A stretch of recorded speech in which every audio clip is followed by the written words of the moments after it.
Right, so we are going to try and fit some wheel spaces today onto the front and back of the car. Should be relatively simple, but nothing ever is with this car.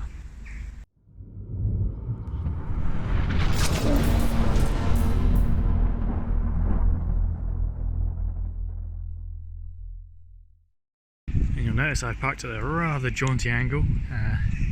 The lawn is not suffering well, but let's have a look at the offsets here. So there is quite a gap there, and at the rear a similar amount. So we've got some Hubcentric 20mm spacers. Should bring these out towards the edge of the car a lot nicer. Right, so that's the rear wheel off. So a quick poke around here, make sure everything's still good. Still can't get these off, so looking into options here. Might have to cut them off because I'm pretty convinced they're so worn.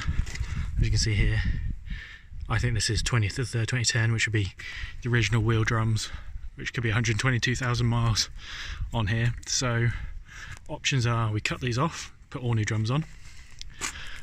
You can take the entire rear beam, which is this, bolts into here, goes across both sides of a Twingo Sport, which has disc brakes as standard. Put that on. The other thing you could do is just get a whole new stub axle, which just 4 bolts here. This entire disconnect the brake line. This entire thing comes off. Put a new one on, which should probably be the cheapest method. Or you can mess around with Clio 172 or other Clio Mark II models that had rear brakes, because again this back bit is all this is connected to is 4 bolts here and a brake line, and that's it. So as long as you get something from another Renault model that sits, it should be good. So that'll be another video, because whilst it doesn't really need great brakes at the moment, if we do something with the engine, probably not wise to have these on. So, spacers. So what we have here are some aluminium Twingo split. They are obviously used. These are from AD. So if you're into your Twingos on Twingo Owner's Facebook page, you'll know of his adventures. Let's show you what he's up to.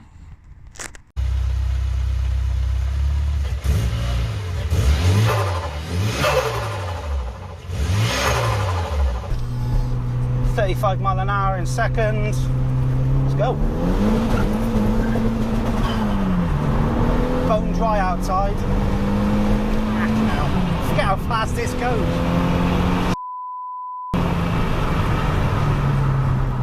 It didn't break the speed limit, honestly. So yeah, these are off his Frankenstein Twingo GT. So got these for quite a bargain compared to how much these would cost if you bought these brand new. This would be like 80, 90, 100 quid. And what you need, obviously, because these sit on there, you need extended wheel nuts, because now your wheel nuts need to go through that much extra as well. So always need these, and there's also some locking ones here. I mean, I've got 4 non-locking ones as standard. At least now no one's going to come along and nick my wheels, which they're probably not going to do anyway. They'll probably nick them for these.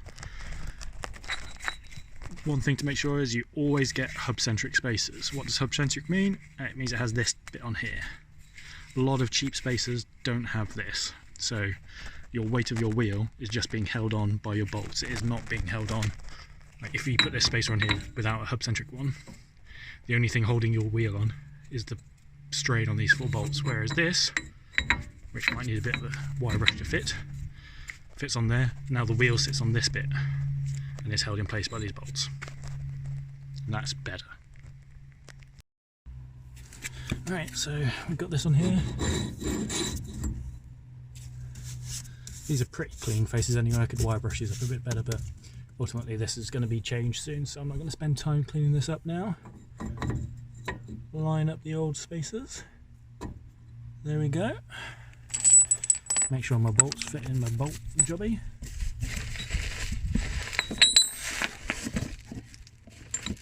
sure I've got my locking wheel nut for the new locking wheel nuts. And we are good to go.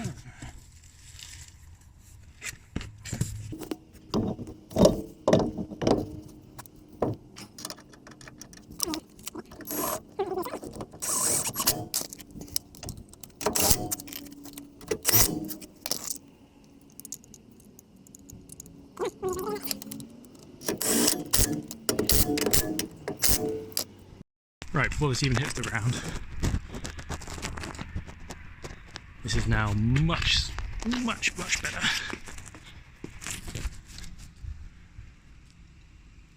Let's lower it down and see if it sits. I can actually do the jack one-handed.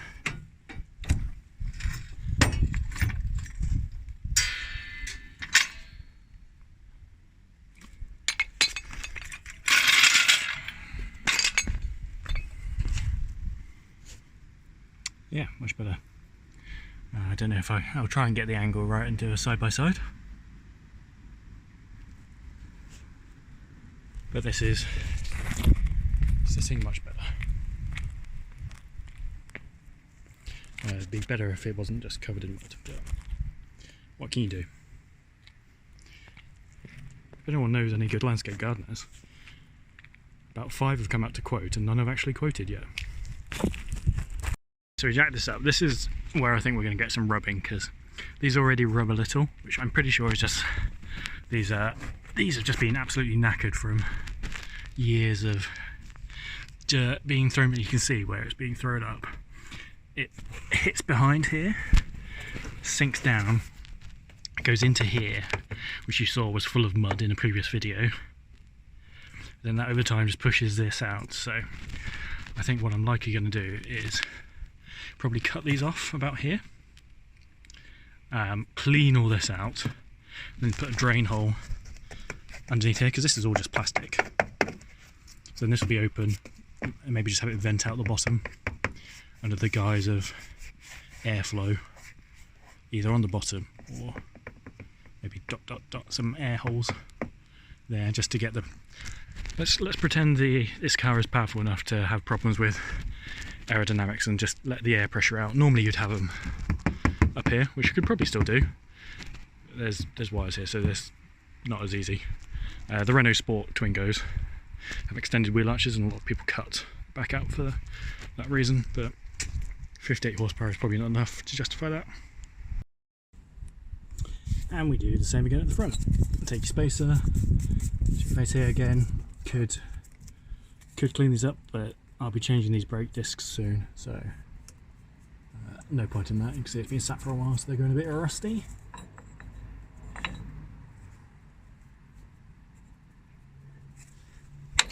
There we go. Nice snug fit, make sure it's not fouling anything.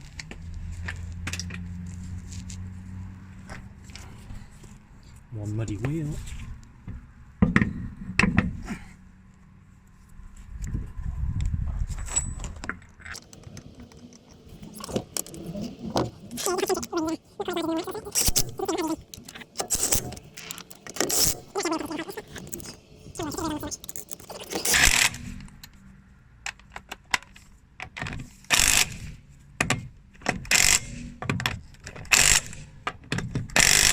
Tighten to 3 ugga-duggers, and then we'll torque wrench it after. Right, let's put it down.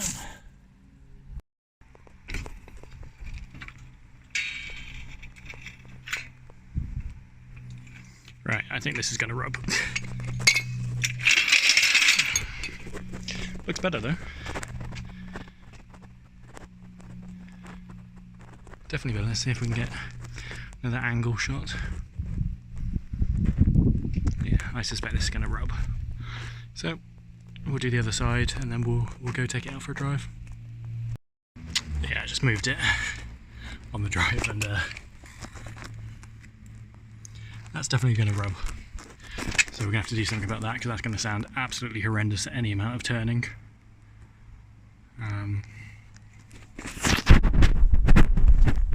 It seemed to be okay everywhere else.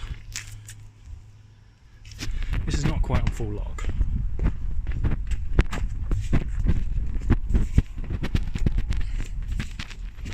That's full lock. Obviously there's no load going through the suspension, so not a huge amount of room. Yeah, definitely need to do something about this wheel arch line. The other side is the same, if not even worse. Don't forget to like the video, and if you've enjoyed the content, subscribe to the channel. Once you've done that, make sure you hit the notification bell and set it to all so you don't miss any future episodes. If you want to support the channel even more, there is a Patreon, various levels, and they all have different reward tiers such as YouTube credits and even having your name or logo written on the car. Lastly, there is a merch store where you can pick up some cool CrewTube or Project Twingo merch. There's mugs, there's t-shirts, there's all sorts, all colours. Link in the description below for all these. Right, so we have the spacers on both sides. My voice sounds funny, it's because I've been ill the last few days and I lost my voice, so it's coming back now. I tried heating these up, see if they'd bend back into the shape. They're not, they've been like this for many years, so you can see this is side on. What I think I'm going to do is I'm going to use a Dremel here and we're just going to take this off. Maybe in a curve like that, and we'll see how we go. Right, this is the first cut here. I need to unscrew this bolt, we should have probably done that first. I can leave this one in. I'm probably just going to tidy this up a little bit, maybe go to here where it starts and just do a cut there. I think it looks semi-respectable. Under here, actually the chassis, but this bit seems to be entirely plastic. This. So we'll probably put some holes underneath, because this will be open. All the mud that is not supposed to be in there, that is in there, because this has been warped, will be thrown in there a lot more. So I'll put some drain holes in the bottom that can just drain out nicely. Alright, so that's this side done. Put some holes in there. Just doing it for now for drainage. Goes all the way down.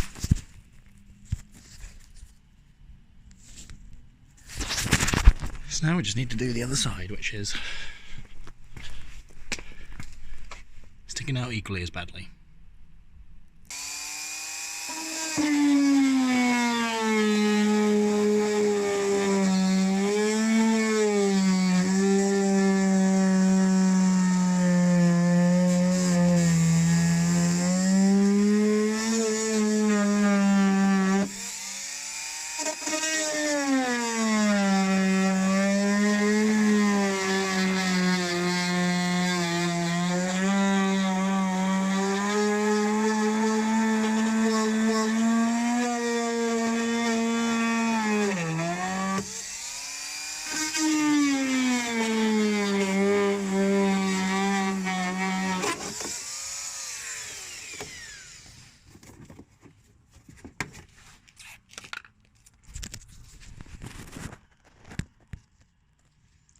Same story this side pretty much. Alright, so we are back on now. And that's a fair bit more gap than we had before. And we've got some holes in the bottom there. Just let the air out, I'll cut them bigger ones later. So yeah, time to put everything back, drop it back down, and job done I think. Right, we are on a super cold day and the Twingo's tyres are full of mud. The road is wet and it's horrible. I'm not expecting much of a difference in the handling just from having spacers on. They're mostly just for looks. But we'll see if they actually do anything. Forgot quite how loud this car is to drive, especially in winter with all the stuff on the roads. Oh, it's a bit sketchy on the roads today.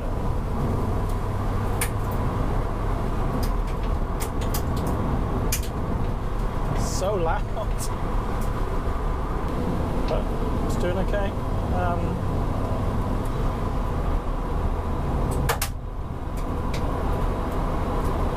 I think I'm mentally projecting a difference in the handling. I mean, the track is about 2 inches wider than it was, like 1.5 inches wider, so it does feel a bit more turn-in, but that could just be the suspension letting in more. So loud, but it's fine because it's a race car. It's just endless stones bouncing off the wheel arches. Oh, mud on the road. Oh, we didn't slide around the corner.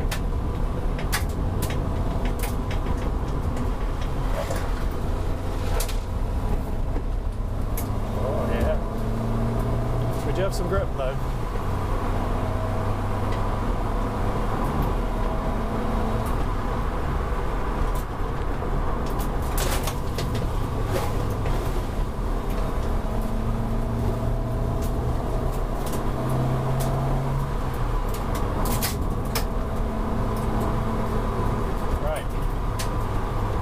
That is a successful test.